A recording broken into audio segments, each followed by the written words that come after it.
बातमीपत्राची सुरुवात करतो एका महत्त्वाच्या बातमीनं। जळगावमध्ये रेल्वे रुळावर गंभीर दुर्घटना घडली। जीव वाचवण्यासाठी एका विरुद्ध दिशेने उतरलेल्या प्रवाशांचा या अपघातामध्ये जीव गेला। पुष्पक एक्सप्रेसमधून प्रवाशांनी उड्या मारल्या होत्या। बंगळूरमधून येणाऱ्या एक्सप्रेसनं 11 प्रवाशांना या अपघातामध्ये चिरडलंय।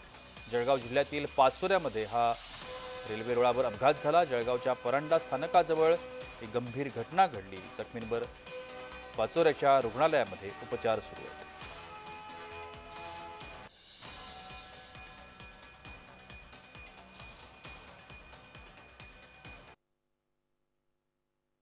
ट्रेन खाली काही लोक तर अतिशय वाईट पद्धतीने चिरडले गेलेत।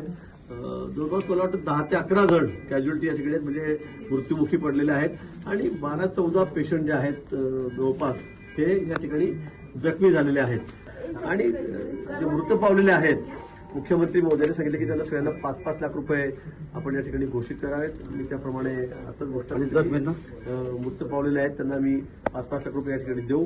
जखमींना जे निकष आहेत त्याप्रमाणे मी त्यांनाही मदत करू, पण त्याचा इलाज जो आहे त्या इलाजाचा खर्च सुद्धा राज्य सरकार या ठिकाणी करेल असं मुख्यमंत्री महोदयांनी सांगितलं आहे।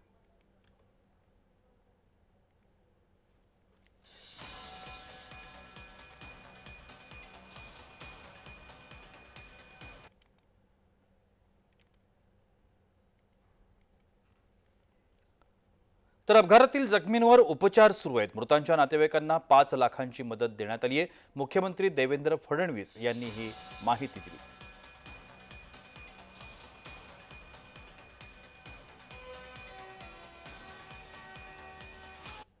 आमचे मंत्री गिरीश महाजनजी अपघाताच्या स्थळी पोहोचलेले आहेत।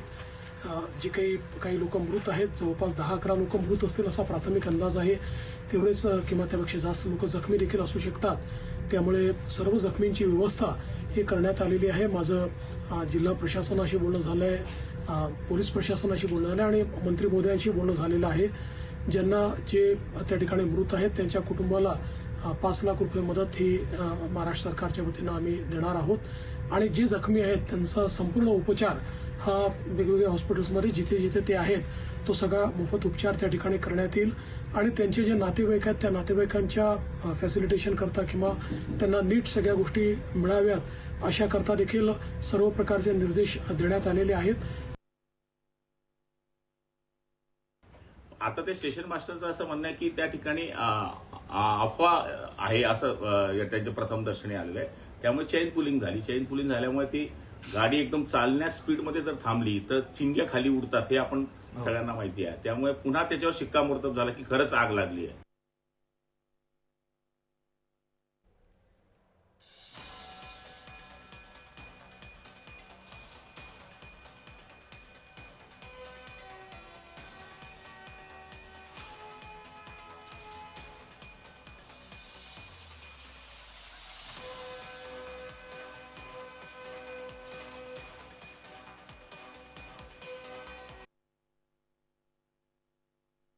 अपघाताच्या स्थळी पोहोचलेले आहेत। जे काही लोक मृत आहेत, जवळपास 10-11 लोक मृत असतील असा प्राथमिक अंदाज आहे। तेवढेच किंवा त्यापेक्षा जास्त लोक जखमी देखील असू शकतात। त्यामुळे सर्व जखमींची व्यवस्था ही करण्यात आलेली आहे। माझं जिल्हा प्रशासनाशी बोलणं झालंय, पोलीस प्रशासनाशी बोलणं झालं आणि मंत्री महोदयांशी बोलणं झालेलं आहे। ज्यांना जे त्या ठिकाणी मृत आहेत त्यांच्या कुटुंबाला 5 लाख रुपये मदत ही महाराष्ट्र सरकारच्या वतीनं आम्ही देणार आहोत। आणि जे जखमी आहेत त्यांचा संपूर्ण उपचार हा वेगवेगळ्या हॉस्पिटल्समध्ये जिथे जिथे ते आहेत तो सगळा मोफत उपचार त्या ठिकाणी करण्यात येईल।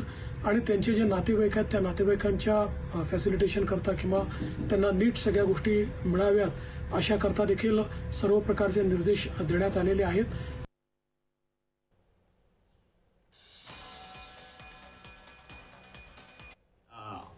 अफवा आहे असं त्यांच्या प्रथम दर्शनी आलेलं आहे।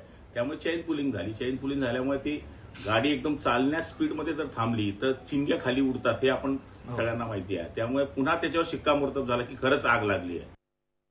हे बघा, आता 4 लोक तर अत्यंत गंभीर अवस्थेमध्ये आहे। त्यामुळे काय होईल काही सांगता येत नाही, कारण की हा आकडा 15 पर्यंत जाऊ शकतो, कारण की 4 एकदम सिरियस आहे असं कलेक्टरांचं म्हणणं आहे आणि 7 जे आहेत त्यांना कमी जखमा आहेत, ते सुरक्षित आहे। तर प्राथमिकता अजून तशी काही माहिती नाही आलेली, पण त्यात पहिली गोष्ट होती की त्यांना तिथून उचलणे, त्यांना हॉस्पिटलमध्ये नेणे, जे जखमी आहे त्यांना पोहोचवणे. म्हणजे काही वेळ तर कलेक्टरने आमचं सुद्धा बोलणं कमी होत होतं. याचं कारण त्यांना मी पहिले सांगितलं की माझ्याशी बोलण्याच्या ऐवजी पहिले तुम्ही तिथं करा, नंतर माहिती येत असेल ती येईल. पण कोणी जर आपल्या लवकर पोहोचल्याने लवकर मदत केल्याने वाचत असेल तर ते सगळ्यात महत्वाचं आहे, ते मस्ट आहे. तर त्या पद्धतीने आपण आपल्यापर्यंत जे करता येईल ते केलेलं आहे. जो सामान्य लोगों की जो रेलवे है, जो देश की वाहिनी है, उसमें इस तरह की दुर्घटना होना ये दुर्भाग्यपूर्ण है। मोदी सरकार ने ये बात को ध्यान में लेकर सही में तो जैसे लाल बहादुर शास्त्री जी के समय में ऐसे ही एक्सीडेंट हुआ तो उन्हें तुरंत इस्तीफा दे दिया था। तो ये सरकार में अगर उस तरह की धमक हो और मोदी जी की घोषणाबाजी जो होती है, जुमलेबाजी होती है, थोड़ी भी अगर जन की नहीं मन की हो तो तुरंत इस्तीफा मोदी सरकार ने देना चाहिए। आपण या सगळ्या संदर्भात अधिक माहिती घेण्याचा प्रयत्न करूया। आमचे जळगावचे प्रतिनिधी जुगल पाटील आता माझ्यासोबत दूरध्वनीवरून जोडले गेलेत। जुगल, आत्ताची या सगळ्या संदर्भातली ताजी अपडेट काय आहे? जळगावातील पाचोरा येथे या ठिकाणी शासकीय महाविद्यालयामध्ये या ठिकाणी रुग्ण आणण्यात आलेले आहेत। जखमींवर या ठिकाणी उपचार सुरू आहे।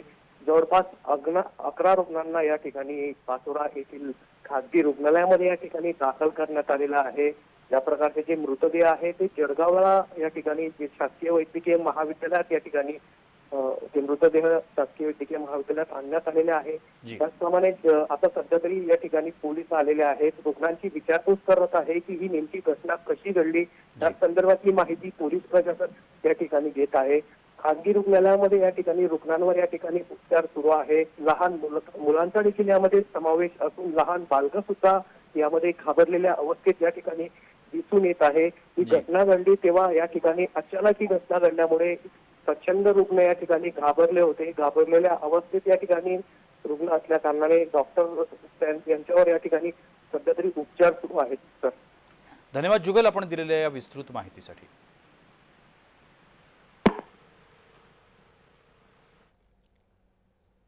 आपण अशाच अपघातांसंदर्भात अधिक माहिती मिळवण्याचा प्रयत्न करूया।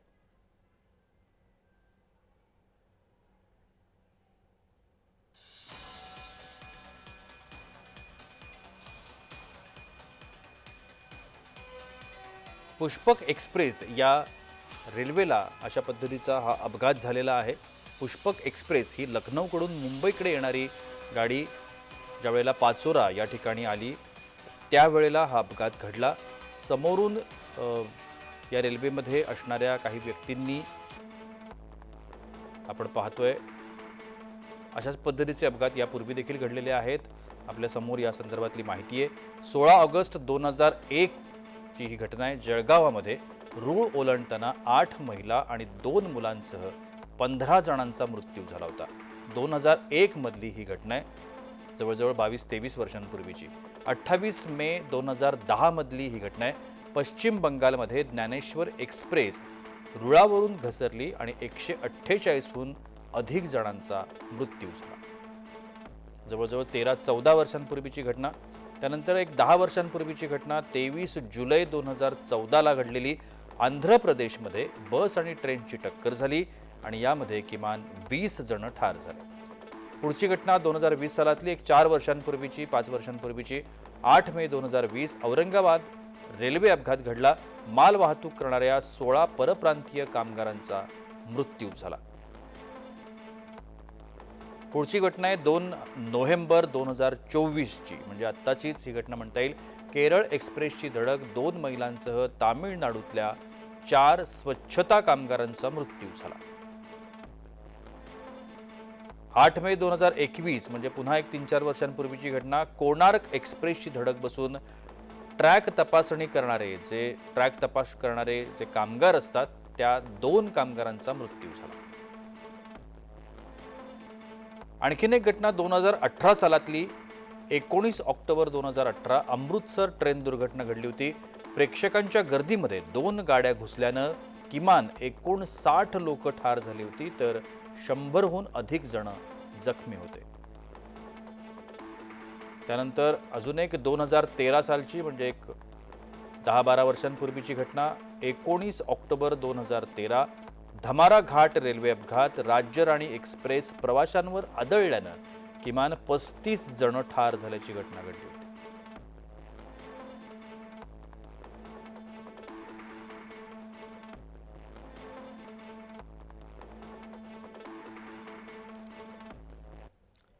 वळूया पुढल्या बातमीकडे. स्थानिक स्वराज्य संस्था निवडणुका केव्हा होणार? नाना पटोले निवडणुकीमध्ये स्थानिक कार्यकर्त्यांना विचारात घेतलं जाईल असंही पटोलेंनी म्हटलंय. महायुतीचे आमदार बेईमानाने निवडून आले असंही पटोलेंनी आरोप केलाय. रेती माफियांचा राज्यात सुळसुळाट असल्याचं देखील पटोलेंनी म्हटलंय.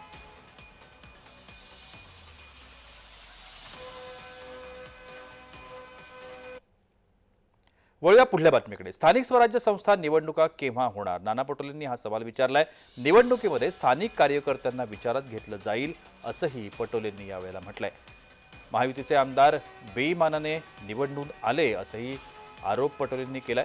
रेती माफियांचा राज्यात सुळसुळाट असल्याचं देखील पटोलेंनी म्हटलंय.